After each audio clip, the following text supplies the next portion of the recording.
Adventures of Sam Spade, Detective.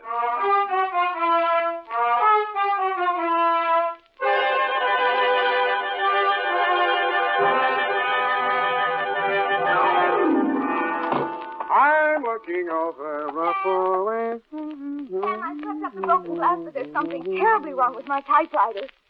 Looks okay to me. Those old models stand up, F. They don't make them like that nowadays. Well, I should hope they don't. Somebody shot it. SQP again. No, the alphabet is all right, Sam. It's just the one key. One missing? No, but it's bent. This one right here, Sam. Look here. The at and cent. That makes sense. You won't need it for this one. Come on in. Oh. Sam, wasn't I smart? I got the answer right away. The answer to what? That to which you referred to, Sam, is the whole ghastly riddle. SQP, to be exact. Well, I was tired. Of course you were. And besides, I was right here where I can see it right out the window. See, the neon sign, Sam, over the Mystery Drugstore. Yeah. See? Right there. Stability, quality, purity. And a blink. Date. Wasn't I smart, Sam? Wasn't I? Yeah, of course you were. But that isn't quite the answer. Well, then what is that? To Detective Lieutenant Dunne, Homicide Detail, San Francisco Police, from S. Spade, license 1375596. Subject, the SQP caper. The minute she walked into my office, I smelled trouble. But it also smelled like $50 an ounce. She was small and brunette. Her eyes were large, appealing, and moist. But her pitch was disappointing. And now I realize that what he really came to San Francisco for was to be with her. This isn't the first time, Mr. Spade. There have been others. I don't know who this woman is, and I don't care. This time I intend to do something about it. They're registered at the Belvedere Hotel, and I want you to go with me and... Just a moment, Mrs. Pierce. Yes? I think I know what you're leading up to. You want a detective to go with you and be a witness so you'll have grounds for divorce. Is that it? Yes. I can't go on any longer with a man I can't trust. Oh, it's so humiliating. Now, Mrs. Pierce, please, I do sympathize with you. Honest, I do, but I can't take the job. After I poured out my heart to you, exposed myself. Oh, now, please, it's not as bad as that. It happens every day. It's just that I don't take divorce cases. But I do know a detective who might help you. You'll be much better off with him. But I'm sure I'd feel much better with you. Maybe after your divorce, Mrs. Patricia. My friends call me Pat. All right, Pat. I'll see what I can do. Belvedere Hotel, good afternoon. Tiny Stover on duty. Tell him Sam Spade. Just a moment. Who is he, Mr. Spade? Friend of mine. House detective at the Belvedere, but he likes to pick up an extra fee now and then. Sam? Tiny? Sam? Tiny? Sam? Roger. Who? Look, Tiny, I'll stop if you will. Oh, Sam. Yes! What's with you? Yeah, about a guest in your register. Pierce, Donald, Mr. and Mrs. Oh, yeah, sure. Clerk gave you the high sign on him. Pierce, yeah. Checked in alone, but registered for both, Sam. Said the wife would be along later, but it's okay. She finally got here. Yeah? Well, his wife is in my office now. Huh? She wants to crash the party.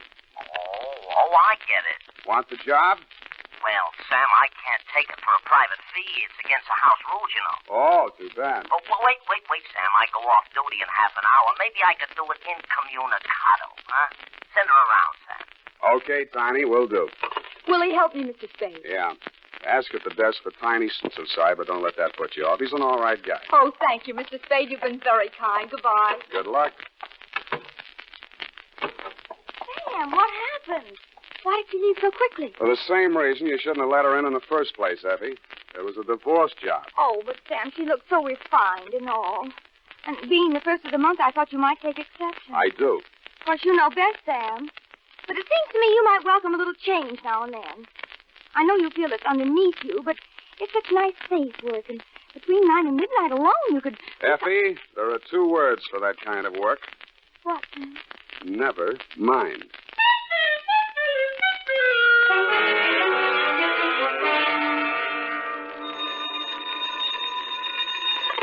Sam Spade Detective Agency. Oh, just a moment, Mr. Stover. Tiny Stover, Sam. What does he want? I don't know. I think he's crying. He's crying. Yeah. I'll take it. Tiny? Sam? Yeah. What's up, Tiny? That dame you said over here. Listen, I better not take time telling you. Get over here. Room 418. Come in the side entrance and walk up. What happened? I cannot tell you over the phone. Just get over here, Sam, and hurry.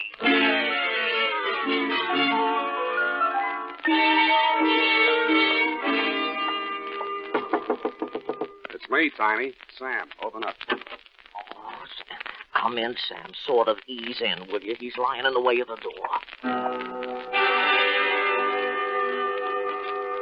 The first thing I saw as I squeezed through the narrow crack of the door was the brunette that had visited my office that afternoon. She was handcuffed to a chair, and a gag had been stuffed into her mouth. Tiny's frightened eyes shifted uneasily from her to the body on the floor.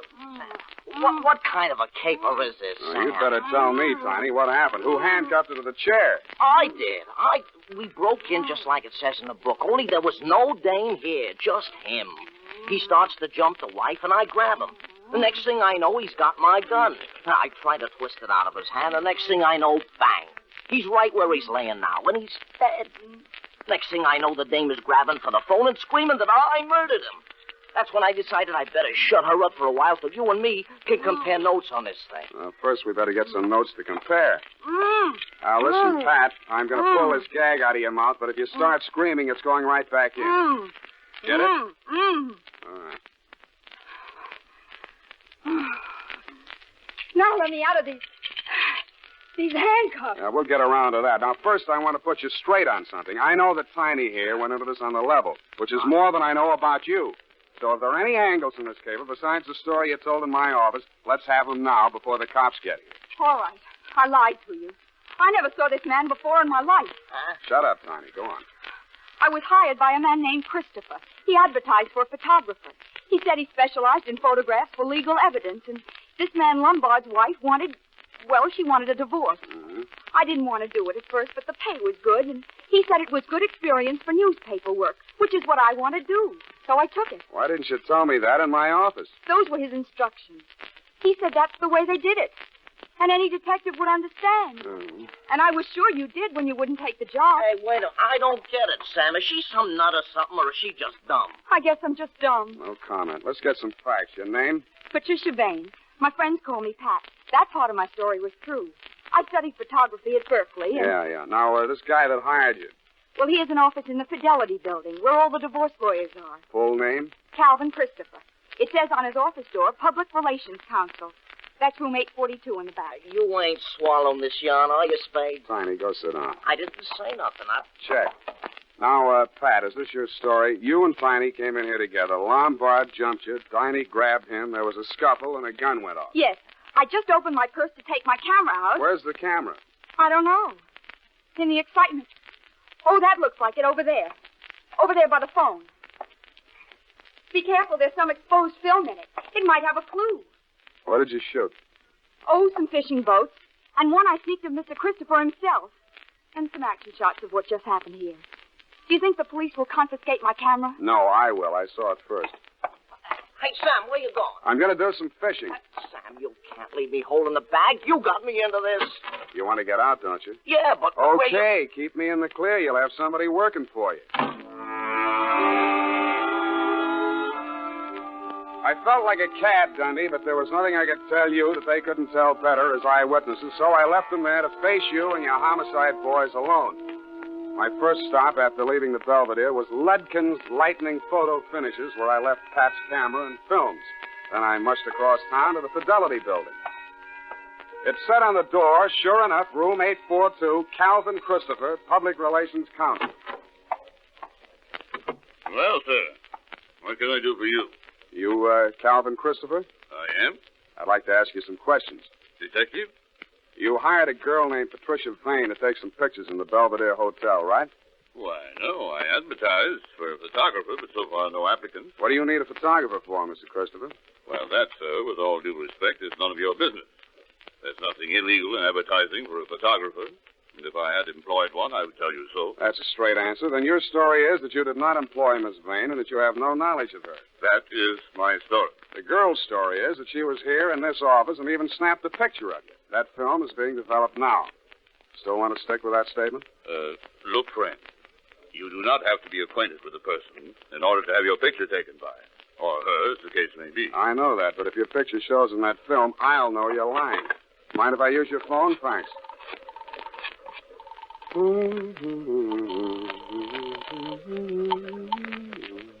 Homicide.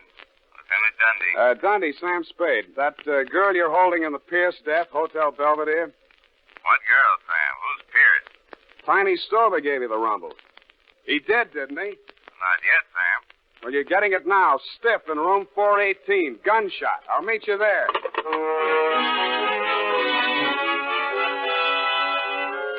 And I did. I won't dwell on that part of it, Lieutenant dear. You were cross with me, and I didn't blame you. Pierce's body was still there, and it was still dead. But there was no brunette, no house stick, no gun, and no bullet wound. The medic called it death from natural causes, heart attack. But the worst was yet to come. When I rushed down to Ludkin's to get those pictures just to prove to you that I wasn't completely out of my mind, there were no fishing boats, no pickets, no Mr. Christopher, and no struggle. Nothing but pictures of a complete set of dental x-rays. There was a date on them, 7/14/48, and some initials. S.Q.P.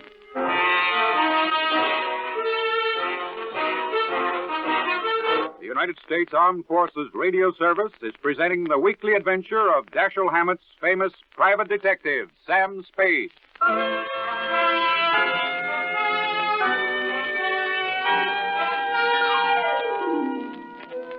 S.Q.P. Seemed very familiar somehow. Society of Quail Prevention? Too neat. After you and your boys had cleared out, Dundee, I went back to room 418. I wondered who had fired the shot that both Tiny and the brunette believed had killed Mr. Pierce.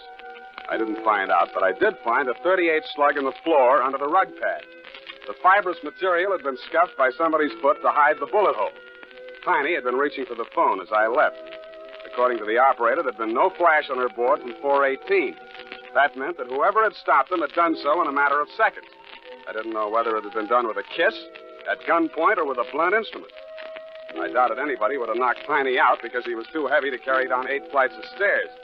I checked Tiny's room on the first floor. It had been ripped to pieces by somebody who obviously had been searching for something no bigger than, say, a roll of film.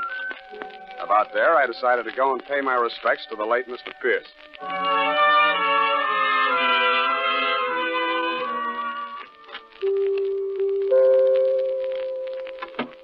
Good evening, sir. I'm Converse Effie. You never remember me, do you? Was it in connection with the columbarium? No, we decided against it. Oh? Which was your dear departed? Pierce. Donald Pierce. Late afternoon pickup at the Belvedere. Oh, dear, he's still on the slab. He's not quite ready to be viewed. Would you like to see the floral tributes? They're truly lovely. Who made the arrangements? Mrs. P. A truly lovely tribute. Small but perfect. A heart-shaped wreath with their initials intertwined. D.P. from F.P. P.S., that isn't S.Q.P. No, sir. The middle initial is usually omitted. That is, if desired, in the 3250 tribute. Of course, I'll go to. By Jove, I do remember you. The detective, Mr. Spade. Good heavens. Foul play in regard to our Mr. P? I'm not sure, Mr. Etheridge, but maybe you can help. These x-rays. Could you check and see if they're his? Why, surely. Oh, dental x-rays. Needn't spend the time. No use? No teeth. A completely dentured subject. For a good 10 years, I would say. Oh, pardon me. Something, madam. I'm Sandra Pierce. I've come to see Oh, about yes, the if arrangement. you'll just wait. Do you know Mr. Spade? Oh, they told me at the hotel. Very fortunate that you're here, Mr. Spade. Well, I'll go and see how things are backstage. I'll see you later. Oh, these awful things that people must go through when death comes. No, it's not pleasant. Were you married long? 2 years. We were married in prison now. What? I suppose it shouldn't be a surprise to me. We both knew it could happen at any time. You mean he'd been sick quite a while? Yes, coronary occlusion. Heart trouble, huh? Then you agree that's what killed him? I agree that... Do you have any reason to think otherwise, Mr. Spade? Well, I think you know more about it than I do. His physical condition? Let's start with yours. How are your teeth? I don't understand. These your x-rays? What? Oh, good heavens, no, this is a man's mouth. Where did you get these? What are they supposed to mean? I think they mean blackmail. Teeth and fingerprints are two of the best identity clinches. These initials, S.Q.P., could be Sandra something Pierce. They're yours? No. Do the initials S.Q.P. mean anything to you? Well, only I thought, of course, the prison. The what? San Quentin prison. San Quentin. Oh, I've been stupid. That's what you meant, married in prison. Of course, I thought you knew. Donald was head of the prison dental laboratory there for 11 years.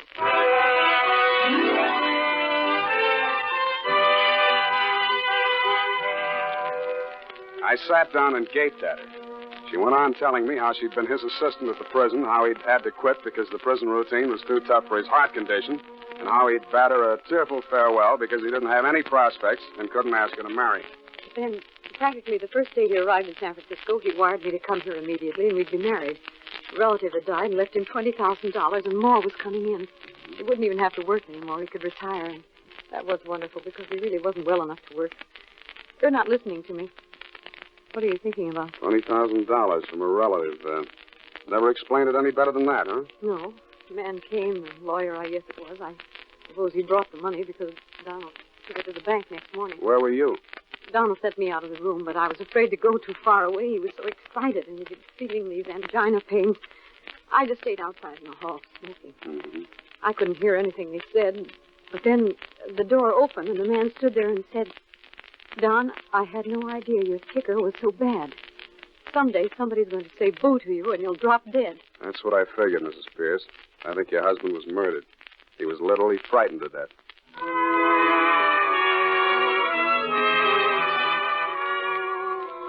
I had almost all of it now. Just a name and a number were missing, and I thought I might have them in my office under SQP. There was a light showing in my outer office as I came down the hall. It went out as I turned the doorknob. Stop right where you are. I've got a gun. That you, Pat? Oh, it's you, Sam. You were so long, I thought you'd never... Hey, don't do that. Here. Come on, honey. Don't give up like that. Oh. Here. Drink this. What happened? Oh, I'm so tired. My ankle, I think I broke it. I jumped out of the car. Let's see. I think it's just a sprain. Christopher's car? We were in the back. He slowed down on the ramp. There was something stuffed in my mouth. I couldn't make a sound. What's funny? Oh, I'm sorry, baby, but you seem to have spent the entire day bound and gagged. I'm sorry. Go on. Oh, after you left us in that awful hotel room, he came in, and he was furious. Wanted to know why we had spoiled everything by letting the gun go off, even though Mr. Stover explained that it was only accidental. Yeah? And then he started laughing and said he was only fooling, and he would take charge. So Mr. Stover left. And then Mr. Christopher held a gun on me and took me down the hall to another room. He pushed me in there, and then he tied me to a chair and put the gag in me. I'm sorry, honey. So he let you cool off in there until it got dark enough and late enough to get you downstairs and in the car without attracting too much attention. You say he was heading over the bridge to Oakland, huh? Yeah. Why are you shouting so? I guess I'm just excited. And I was, but not over Pat's story. It was something I just seen. The shadow of a man against the frosted glass of my office door. I went on talking, I hope loud enough for him to hear every word I said. Pat, I don't know how to tell you this. It's going to make you feel bad, but sooner or later you'll have to know about it. This guy named Calvin Christopher, that isn't his right name, and in just a minute I think I'll have that too. He gave you a phony pitch about a photography assignment to help somebody get a divorce. But what he had in mind from the beginning was to use you as a murder weapon. Me? A murder weapon? You and whichever detective happened to go there with you. You see, Pierce was a blackmailer. He'd been a dentist at San Quentin, and who did he run into one day here in San Francisco but an escaped con whose teeth he had worked on, and of whom, by happy chance, he had a complete set of dental x-rays. This con bought the x-rays from him for $20,000. He's still at large and thinks he's safe now that Pierce is dead. But what he doesn't know is that Pierce took snapshots of the x-rays before he turned the originals over. The cameras got switched, and I have the x-rays right here. Look at him, sweetheart. What are you... Get down, lie flat.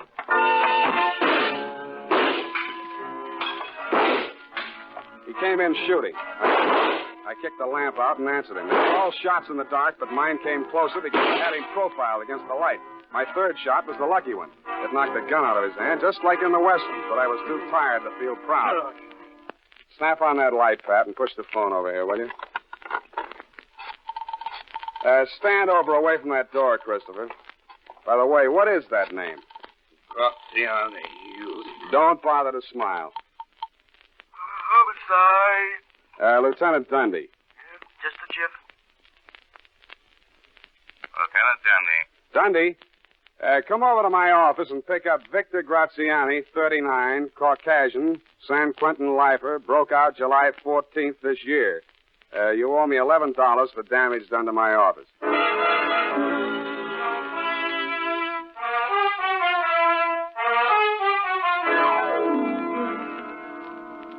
Period. End of SQ paid. Oh, Sam Spade Detective Agency. Oh, yes, just a minute. He's right here. It's Mr. Tiny Stover, Sam. Hello. Sam? Tiny? Sam. Who? Tiny. No Tiny here. Can I call you back? Sam. Ain't you interested in what happened to me? I got a clue, Sam. What were those initials again? SQP. That's it, SQP. I'm here now. Where? Seymour Kelly's pool room. Seymour Kelly's pool room? Yeah. Look, Tiny, don't even you realize that Kelly isn't spelled with a Q? Since when, Sam? Kelly is without a Q. Oh, no, Sam. I think you must be wrong. He's chalking up now. His shot's coming up. Good night, Tiny. Sam? Tiny, I'd like to go around again with you, but this airtime costs plenty, as you'll know if you ever get your own radio show, which, if you did, would be sponsored by the makers of SP Stupid Pills. Hey, Sam, you should have seen it. Seymour just made a 3-cushion shot with the handcuffs on. You should have seen it. Sam? Good night, honestly, Tiny. Anything for me, Sam? Just go tight that up, sweetheart, and have it back in exactly 34 seconds.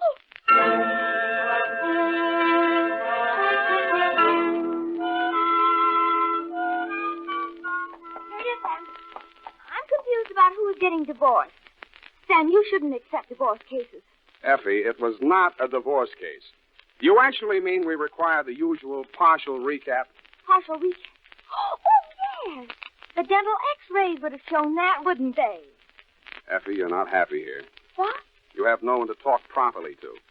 Have you ever thought about maybe Tiny Stover? Oh, a lonely man, Effie. All his evenings free. Forced to pool rooms for diversion. Sweetheart, you could take him away from all that snooker. Oh, Sam. I could fix it up for you with Tiny. Sam. Come here, sweetheart. Has anyone ever told you how lovely you are? You know what always happens when you get me mixed up. I just... Sam, no. My earring is caught in your sleeve. Well. Say, I'll let you stay out another week. All right, then, Sam. Thanks for everything. Forget it. Good night, Sam. Good night, sweetheart.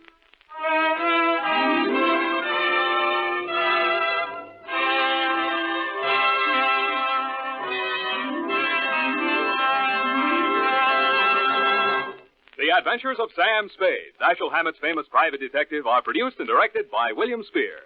Sam Spade is played by Howard Duff.